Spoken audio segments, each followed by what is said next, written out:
संसार।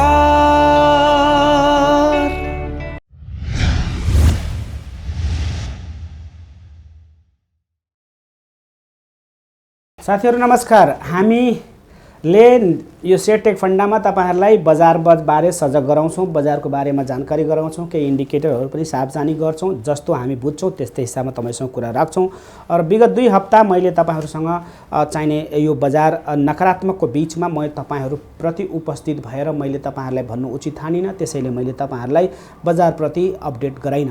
रह्यो कुरा दोस्रो कुरा के छ भने बजारको माहौल अनुसार बजारमा कति बेला किन्ने, कति बेला छिर्ने, कति बेला निस्कने भन्ने रणनीति हिसाबमा तपाईले आफ्नो रणनीति आफै हेर्नुस्। मेरो चाहना छ तपाईहरुले सिक्नुस्, कम्प्युटर खोल्नुस् अनि त्यसपछि तपाईहरुले चाहेको कुरा गर्नुस्। मैले तपाईहरुलाई हरेक एपिसोडमा हरेक कार्यक्रममा चाहिने तपाईहरुलाई टिप्सहरु पनि दिने गर्दछु, बजारको रूपरेखा पनि भन्ने गर्दछु। तर धेरै नै पेनिक अवस्था भयो भनेदेखि मैले तपाईहरुलाई नकारात्मक कुरा धेरै गरिराख्नु उचित ठान्दिन।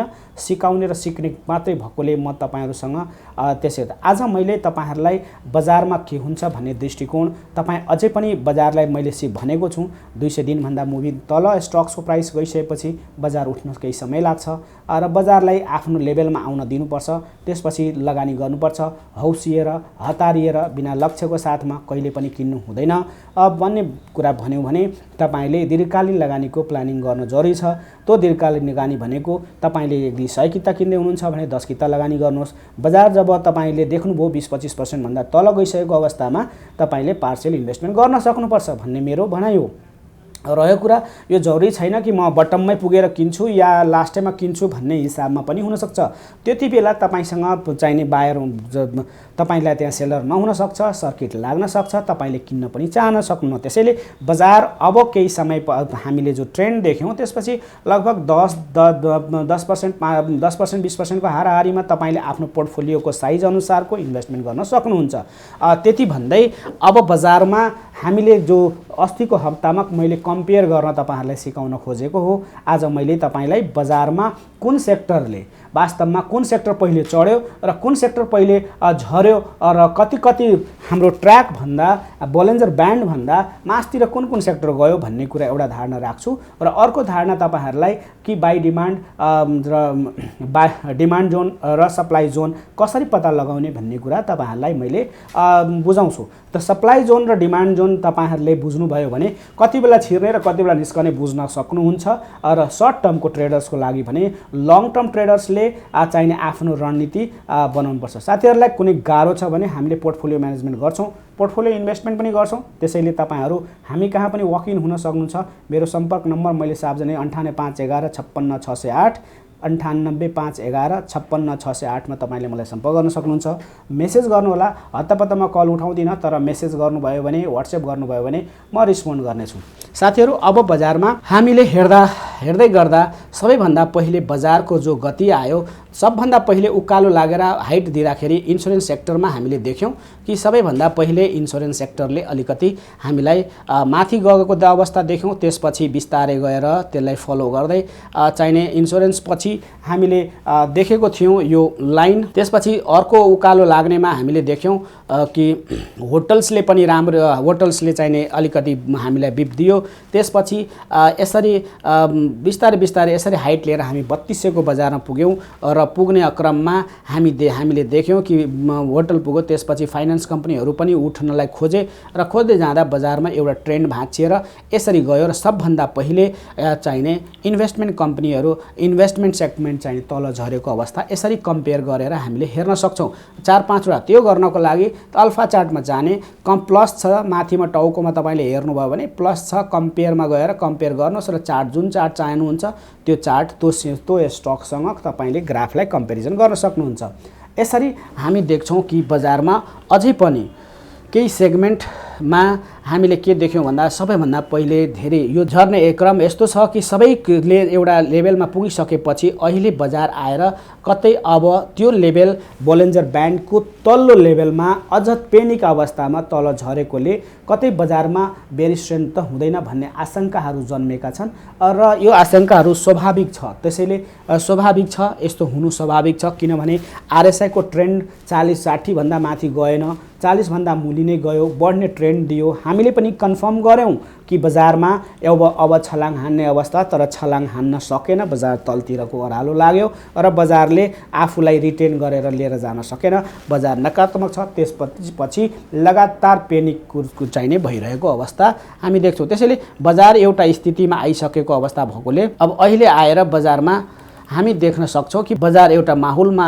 एउटा तल आइसकेर आजको दिन बजारमा एउटा ठुलो चाहिने इन्गल्फिङ प्याटर्न बनेको छ, एउटा ठुलो रेसिस्टेन्स आएको छ, अवरोध आएको छ, जहाँबाट बजार सकारात्मक हुन्छ भन्ने कुरा अब चाहिने अवधारणा बन्छ। तर हामीले यस्तो बेलामा बुझ्नुपर्छ, हामी बजारबाट जब निस्किसकेको छौँ कि हामी ओभरवेल्मिङ भएर पर्चेज गर्ने हो, बाई गर्ने हो, या हामीले के गर्ने भन्ने हिसाबमा तपाईँसँग हाई भ्यालु स्टक छन्, अझै पनि छन्, ठुला भ्यालुका स्टकहरू छन् भने तपाईँले पोर्टफोलियो शिफ्ट गर्न सक्नुहुन्छ, तपाईँले चाहिने सेक्टर मुभ गर्न सक्नुहुन्छ र बसेर डिपली चाहिने तपाईँले हेर्न जरुरी हुन्छ र चाहिने अबको नेक्स्ट ट्रेन्ड भनेको हुनसक्छ अन्य सेक्टर पनि हुनसक्छ, विचार गर्नुपर्ने हुन्छ।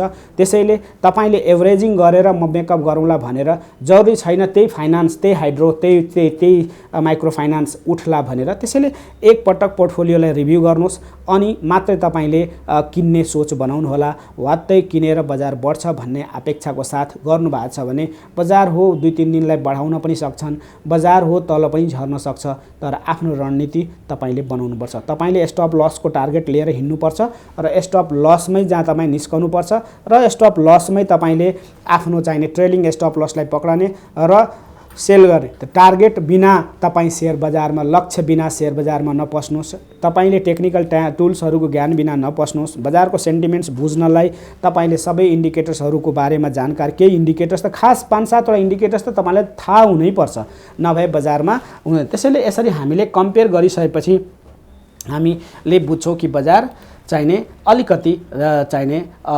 खतरनाकै स्थिति भयो र त्यसैले पनि हामी अलिकति पेनिक छौँ। त्यसैले अब बजारले अहिले केही समयको लागि मैले पहिले पनि भनेको थिएँ, पुसमा शान्त छ, क्लोजिङ छ, ब्याङ्कलाई पैसा चाहिन्छ, हाफ इयरली चाहिन्छ, हुने भएका स्टक बेचेर पनि मान्छेले मुद्दती गरेका छन्, मुद्दतीको ब्याज दर पनि बढेको छ। त्यसैले अनहेल्दी कम्पिटिसन बजारमा आएको हुँदा बजारमा आक्रामक हिसाबमा बजार तल झरेको अवस्था छ। त्यसैले सहजता भनेको पुसको अन्तिम हप्तादेखि बजारमा एउटा सहजता वातावरण बन्नेछ भन्ने अपेक्षा पनि छ र सायद बजारले पिकअप लियो भने पुसको अन्तिम हप्ता बडो बजारमा सिम्पटम देखाउन सक्छ। त्यसैले अहिले हौसिएर हतारिएर लगानी गर्नुभन्दा पनि पार्सल इन्भेस्टमेन्ट मैले तपाईँहरूलाई सजेस्ट गरेँ। अब मैले तपाईँलाई भने कि यसरी चार्टको बारेमा कम्पेयर गर्दाखेरि तपाईँले नेप्सेमा गएर कम्पेयर गरेर तपाईँले जुन सेगमेन्ट हेर्न चाहनुहुन्छ, जस्तै फाइनान्स के भयो होला, फाइनान्सलाई र ब्याङ्कलाई तपाईँले कम्पेयर गर्दा झर्न बाँकी छ हेर्नुहोस्, कुन सेक्टरमा अहिलेसम्म बाँकी छ र कुन सेक्टर अति नै पेनिक भइसकेर साइडवेज लिइरहेका छन् र अबको आउँदो सेक्टर पहिले कुन उठ्छ भन्ने हिसाबमा तपाईँले गर्न सक्नुहुन्छ। तपाईँले नेप्सेको ट्रेन्ड हामीले देखेको यो रातो अवस्था यसरी गइरहेको नेप्सेको ट्रेन्ड भन्दा माथितिर जम्दिएर फाइनान्सले हामीले देख्छौँ फाइनान्समा कुन सेक्टर अगाडि कुदिरहेको छ भन्ने कुरा यसरी अनुमान गर्न सकिन्छ। त्यसैले हामी के बुझ्छौँ भने फाइनान्स, त्यसपछि तपाईँको चाहिने डेभलपमेन्ट ब्याङ्क्स, त्यसपछि हामीले अन्य सेक्टरमा अलिकति होटल्स, यसरी यी सेक्टरहरूमा यी चारवटा सेक्टर यसरी जम्प गरिरहेको अवस्थामा बजार जोखिमपूर्ण थियो र हामीले अहिले आएर बजार यसो विचार गर्दा हामी देख्छौँ कि बजार एउटा साइडवेजकोमा पुग्न लागेको अवस्था देख्छौँ। बजारले चाहिने आफ्नो ट्रेन्ड सबै झरेर अधिकांश चाहिने बजारका ट्रेन्डहरू तपाईको ग्राफहरू तल झरिसकेको अवस्था छ। बोलिन्जर ब्यान्डको लेभलभन्दा पनि तल झरेको छ, उठ्न खोजेको अवस्था देखिन्छ। बजार तल केही एकुमुलेसन भएर बजार चाहिने बजार एकुमुलेसन भइसकेपछि बजार आफ्नो ट्रेन्डमा केही दिन साइडवेजमा गएर या तलबाट बिस्तारै चाहिने कर्भ लिएर माथि जान्छ भने जस्तै वातवाती बजार पनि बढ्दैन। त्यही हिसाबमा तपाईले लगानी गर्नुहुन्छ भन्ने आशा गरेको छु। साथीहरू, अब तपाईहरुलाई मैले आज अर्को विषय भनेको मैले तपाईलाई यो कम्पेयर गर्न मात्रै भने, गिग चार्टले कम्पेयर गर्न मिल्छ, हेर्न मिल्छ भने अब तपाईहरुले डिमान्ड जोन कहाँ लाग्यो र बजारमा कहाँ हामीलाई अवस्था गाह्रो थियो भन्ने हिसाबमा तपाईहरुले पनि बुझ्न जरुरी छ। डिमान्ड जोन र बायर जोन तपाईलाई थाहा छ, जब डिमान्ड जोनले चाहिने आफ्नो लेभल तोडेर हिँड्छ या डिमान्ड जोन काट्छ ले सप्लाई जोनलाई काट्दिन्छ, त्यति बेला बजार बढ्छ। जब सप्लाई जोनले चाहिने डिमान्ड जोनलाई काट्छ त्यति बेला बजार झर्छ भन्ने कुरा तपाईलाई थाहा छ। त हरेक डिमान्ड जोनमा तपाईले हामी सेट ट्रेडिङ गर्दा किन्ने गर्छौं, त्यसैले मैले आज डिमान्ड जोन र सप्लाई जोनको कुरा गर्छु। साथीहरु, डिमान्ड जोन तपाईले मैले भनिहाले जुन बिन्दुबाट बजार उठ्न खोज्छ त्यो हाम्रो चाहिने डिमान्ड जोन हुन्छ। त बजार हामीले जब झर्यो त्यति बेला हामीले पोस्टमार्टम गर्दा हामी देख्छौं कि बजारमा डिमान्ड जोन, यसमा साथीहरु डिमान्ड जोनको लाइन क्रिएट गर्दा तपाईलाई गाह्रो भयो भने तपाईहरुले केही नगएर होरिजन्टल रे गएर सिलेक्ट गर्नु होला। होरिजन्टल सिलेक्ट गरिसकेपछि तपाईहरुले बुझ्नुपर्छ के भन्दाखेरि डिमान्ड जोन कहाँ आयो भनेर। डिमान्ड जोन एउटा डिमान्ड जोन हामी देख्छौं 3091 मा थियो। अब साथीहरुले यहाँ जुन बिन्दुबाट बजार झर्यो त्यसलाई हामीले सप्लाई जोन भन्छौं र यहाँ किन्नु पर्ने अवस्था थियो यसलाई हामीले डिमान्ड जोन भन्छौं। फेरि यहाँ यसलाई सप्लाई जोन भन्थ्यो, यो पहिलो सप्लाई जोन, त्यसपछि यहाँबाट फेरि बजार झर्दियो, यसलाई अर्को सप्लाई जोन भयो। यहाँ आएर बजार उठ्न खोज्यो, त्यसैले हामीले यसलाई चाहिने फेरि डिमान्ड जोन भन्यौं। यसरी बजार झर्दाखेरि झर्ने बिन्दुलाई सप्लाई जोन भन्छौं, भन्दै उठ्ने बिन्दुबाट हामीले यो चाहिँ डिमान्ड जोन भनेर भन्यौं। हामीले कम्तीमा यो हरेक डिमान्ड जोनमा त्यो भन्दा पहिलेको स्थितिमा पहिलेको चाहिने ट्रेन्डमा कति पटक चाहिने डिमान्ड आयो भन्ने कुरालाई हामीले हेर्नुपर्छ। यसको हिस्ट्री रिपिट्स भन्ने कुरा छ, मास साइकोलोजी बुझ्नुपर्ने अवस्था छ। क्यान्डलको साइज अनुसार पनि हामीले चाहिने त्यसको गतिविधि थाहा पाउन सक्छौं। यसरी हामीले डिमान्ड जोन र सप्लाई जोनमा हामीले बुझ्न सक्छौं। अब साथीहरुलाई सहज होस् भनेर मैले यो बनाएको, कुन बिन्दुबाट बजार उठ्छ भन्ने हिसाबमा तपाईहरुले मलाई प्रश्न गरिरहनु भएको थियो। साथीहरु, अब हामी डिमान्ड जोनको कुरा गर्दा यो सप्लाई जोनबाट बजार झरेपछि उठ्ने अपेक्षा यहाँ थियो, बजारले टेडेन, बजारमा लामो क्यान्डल बन्यो। हामीले यसको पछाडी गएर ब्याकमा गएर हामीले हेर्यौं। यो ब्याकमा हेर्दाखेरि हामीले देख्यौं कि एउटा सानो मात्रै चाहिने सपोर्ट थियो, सानो मात्रै बायरहरु थिए, त्यसैले यो बजार लामो हिसाबमा झर्यो। फेरि यहाँ आएर हेर्दा फेरि यो बाइ जोनमा आएर हेर्दाखेरि हामी देख्छौं कि ठूलो बायरहरु छ, त्यसैले बजारमा बायर फर्किने उपायमा आयो त बर्किनेतिर मनसाय देखाए। फेरि बजारमा अर्को बाइतिर आयो, डिमान्ड जोनमा हामी पस्दाखेरि हेर्दाखेरि यहाँनिर राम्रो सपोर्टहरु देखिन्थ्यो। यो भन्दा पहिले पनि किन्नेहरु थुप्रै थिए, त्यही भएकोले यहाँ राम्रो बढ्ला कि भन्ने अपेक्षा गरियो। फेरि पनि बजारले सस्टेन गरेन, बजार तलतिर गयो। त्यो भन्दा मुनतिर बस्ने बायर कति छन् भन्ने हिसाबमा हामीले प्रिभियस बायरहरुलाई हेरौं। डिमान्ड जोनलाई हेर्दाखेरि हामी देख्छौं यसरी चाहिने बजार तलतिर गयो। यसरी गर्दै जाँदा हामी आफै भन्न सक्छौं बजार चाहिने अब 2390 को हाराहारीमा बजार भन्दा पनि तल गएको बजार सुध्रिन्छ कि भन्ने आशा यो बिन्दुमा धेरै नै छ। तर बजार सुध्रिन भन्दा पनि मुनि तल गएको अवस्था भएकोले बजारमा एउटा नकारात्मक र निराशा आएको छ। तर आजको बजारमा एउटा ठूलो बाउन्स ब्याक दिएको छ। यसले अहिले पनि टेस्ट गर्न बाँकी छ।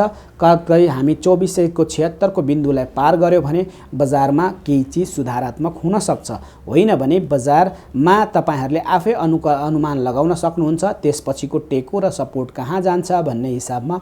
र साथीहरु, सबैभन्दा अधिकतम भनेको हामीले यहाँ एउटा बाइ जोन यहाँ पनि देख्छौं, अर्को बाइ जोन डिमान्ड जोन यहाँ पनि देख्छौं र यसरी हामीले देख्छौं। अर्थात हामी देख्छौं यो टेकअप यो अहिलेको डिमान्ड जोन तोडिसकेको हुँदा यो तलमा ग्याप धेरै भएकोले अहिले अल्झत्रासको अवस्था चाहिँ बनेको हो। त्यसैले यहाँ यो रिकभर जुन आजको रिकभर देखिन्छ यो सकारात्मक ट्रेन्डमा गयो भने बजार सुध्रन पनि सक्ला बिस्तारै केही समय लिएर।